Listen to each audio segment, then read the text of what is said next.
எந்த ஸ்கூல் தம்பி? பலாமணி ஜெயலானி முஸ்லிம் மகாவித்யாலயம்.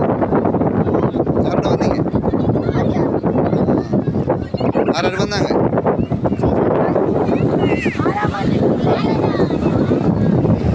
டீச்சர் எத்தனை பேர் வந்துருக்கீங்க? 2 பேர். பிள்ளைகள் எத்தனை பேர் வந்திருக்கீங்க?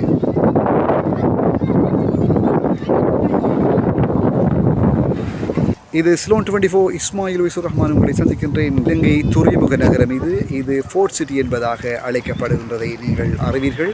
கொழும்பு நகரின் கடற்பகுதியில் பளபளப்பாக எழும்பி வரும் துறைமுக நகரம் பொருளாதார ரீதியில் பெரும் மாற்றத்தை கொண்டு வரக்கூடியது. கடலிலிருந்து எடுக்கப்பட்ட மணலை கொண்டு உருவாக்கப்படும் இந்த இடம் ஒரு உயர்தர தொழில்நுட்ப நகரமாக மாற்றப்பட்டு ஒரு வெளிநாட்டு சர்வதேச நிதி மையமாகவும் குடியிருப்பு பகுதியாகவும் கட்டமைக்கப்பட்டு வடிவமைக்கப்பட்டுள்ளது. இந்த நகரம் துபாய், மொனாக்கோ, ஹாங்காங் ஆகிய நகரங்களோடு ஒப்பிட வைக்கிறது. இலங்கை தன் நிலப்பரப்பை மாற்றி வரைந்து கொள்வதற்கான வாய்ப்பை கடலிலிருந்து எடுக்கப்பட்ட மணலில் கட்டமைக்கப்படும் இந்த நிலப்பரப்பு வழங்குகிறது. மேலும் துபாய் சிங்கப்பூருடன் போட்டியிடும் அளவுக்கு ஒரு உலகத்தர நகரத்தை கட்டமைக்கக்கூடிய வாய்ப்பையும் வழங்கியுள்ளது.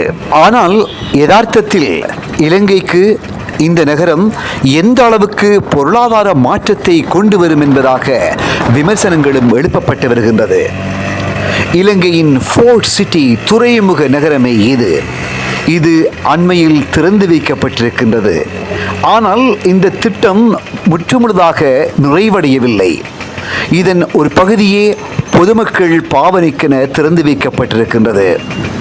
இலங்கைக்கு 2024 ஆண்டு இறுதியில் 2 மில்லியன் உல்லாச பயணிகள் கடல் கடந்த நாட்டிலிருந்து வந்திருக்கின்றார்கள். பெரும்பாலும் உல்லாச பயணிகள் இருக்கக்கூடிய ஹோட்டல்களுக்கு அண்மையில் தான் இந்த துறைமுக நகரம் கொழும்பில் அமைய பெற்றிருக்கிறது. இந்த துறைமுக நகரத்தை இலங்கையில் இருக்கக்கூடிய பல பிரதேசங்களை சேர்ந்த மக்களும் பள்ளி மாணவர்களும் ஏன் சமய குறவர்களும் கூட சென்று பார்வையிட்டு வருகின்றார்கள்.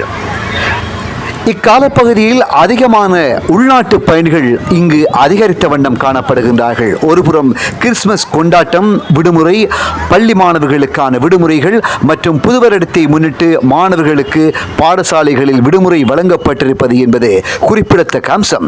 இவற்றுக்கு மேலாக எந்த விதமான கட்டணங்களுமின்றி இப்பொழுது இந்த கொழும்பு துறைமுக நகரத்தை எவருமே இலங்கை பிரஜையாயினும் சரி அல்லது கடல் கடந்த நாட்டிலிருந்து வரக்கூடிய வெளிநாட்டு பிரஜையாயினும் சரி சென்று பார்வையிட்டுக் கொள்ளலாம் என்பது இன்னும் ஒரு நிதர்சனம்.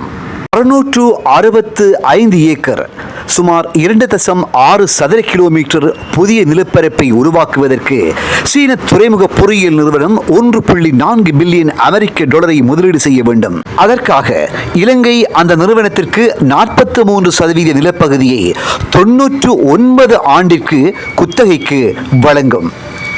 பல்லாண்டு காலமாக கடற்பகுதியை ஆழப்படுத்துவது, தூர்வாருவது போன்ற ட்ரெட்ஜிங் பயணிகளுக்கு பிறகு தற்போது கட்டுமான பணிகள் ஒரு புறம் நடந்து வருகின்றன. மற்றொரு புறம் பார்ப்பவர்களுக்கு ஏற்றால் போல் இதாக உருவாக்கப்பட்டிருக்கும் கடை தொகுதிகளும் மற்றும் டியூட்டி ஃப்ரீ ஷாப்களும் காணப்படுகின்றது. குளிர்பான நிலையங்களும் அமைய பெற்றிருக்கின்றன. புதிதாக உருவாக்கப்பட்ட இந்த நிலப்பரப்பின் வழியாக ஒரு நதி செல்கிறது.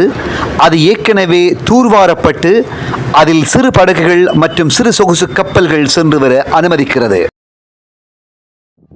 ஆசியாவிலேயே முதன்முறையாக இம்மாதிரியான திட்டம் இலங்கையில் தான் மேற்கொள்ளப்பட்டு கட்டமைக்கப்பட்டு வருகிறது. இந்த திட்டம் நிறைவடைய சுமார் 25 ஆண்டுகள் ஆகும் என்பதாக அதிகாரிகள் மதிப்பிடுகின்றார்கள். இந்த ஃபோர்ட் சிட்டியில் புதிய நகரத்தில் சுமார் 80,000 பேர் வரை வசிப்பார்கள் என்பதாக எதிர்வு கூறப்படுகிறது.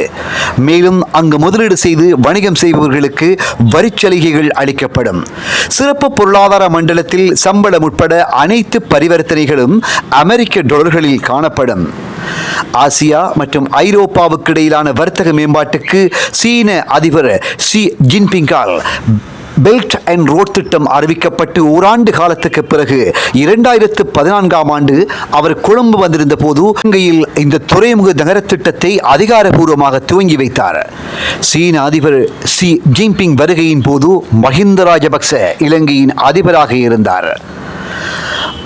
இது சிலோன் 24 பார்வையாளர்களுக்கும் ரசிகர்களுக்கும் சிலோன் 24வின் வாசகர்களுக்கும் நாம் கூறிக்கொள்வது, இந்த காலப்பகுதியில் பள்ளி மாணவர்களுக்கும் ஏனையோர்களுக்கும் மற்றும் அரச அலுவலக அதிகாரிகளுக்கும் வருட இறுதி விடுமுறை தினங்களாக கணிக்கப்படக்கூடிய சந்தர்ப்பத்தில் ஒருமுறை கொழும்பு துறைமுக நகரத்தை நீங்களும் சென்று பார்த்து வரலாம், முற்றிலும் இலவசமாக என்பதை கூறிக்கொள்ள விளைகின்றோம்.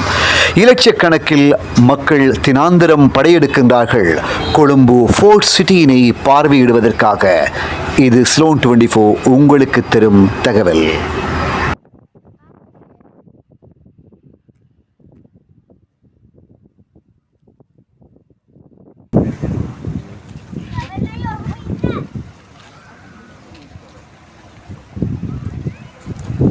இது ஃபோர்ட் சிட்டி நகரத்தினுடைய மற்றும் ஒரு பகுதி. சிலோன் 24 உங்களுக்காக தந்து கொண்டிருக்கின்றது. நீங்களும் சென்று இதனை பார்த்து ரசித்துக் கொள்ளலாம்.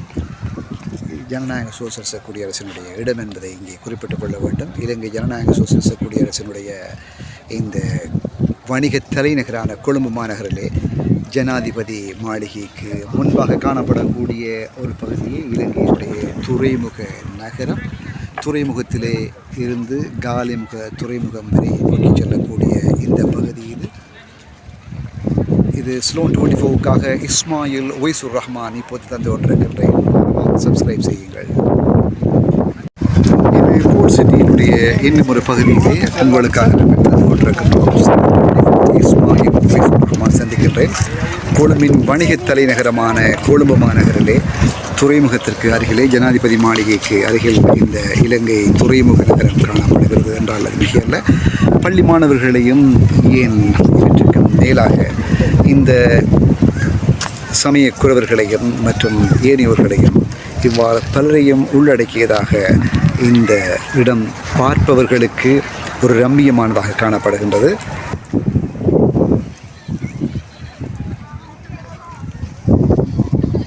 உங்கள் விழிக்கு விருந்தாக காணப்படுவது இலங்கையினுடைய துறைமுக நகரம் என்றால் அது மிகையல்ல. இது சிலோன் 24 இஸ்மாயில் ஒய்சுர் ரஹ்மான் உங்களை சந்தித்துக் கொண்டிருக்கின்றேன். இலங்கை துறைமுக நகரத்தின் பல பகுதிகளை உங்களுக்கு நாங்கள் தந்து கொண்டிருக்கின்றோம். நீங்களும் பார்த்து ரசித்துக் கொண்டிருக்கின்றீர்கள். மறவாமல் ஒருமுறை நீங்களும் இலங்கை துறைமுக நகரத்தை பார்வையிடுவதற்காக வாருங்கள். இலங்கையின் வணிக தலைநகரமான கொழும்பு மாநகரில் துறைமுக அதிகார சபைக்கு அருகில் இருக்கக்கூடிய காப்பின் இன்னும் ஒரு பகுதியாக இந்த போர்ட் சிட்டியாக மாற்றப்பட்டிருப்பது என்றால் அது மிகையல்ல. இலங்கை துறைமுக நகரத்தினுடைய பின்பகுதி இரவு நேரத்தில் எடுக்கப்பட்ட காட்சிகள். இது சிலோன் 24.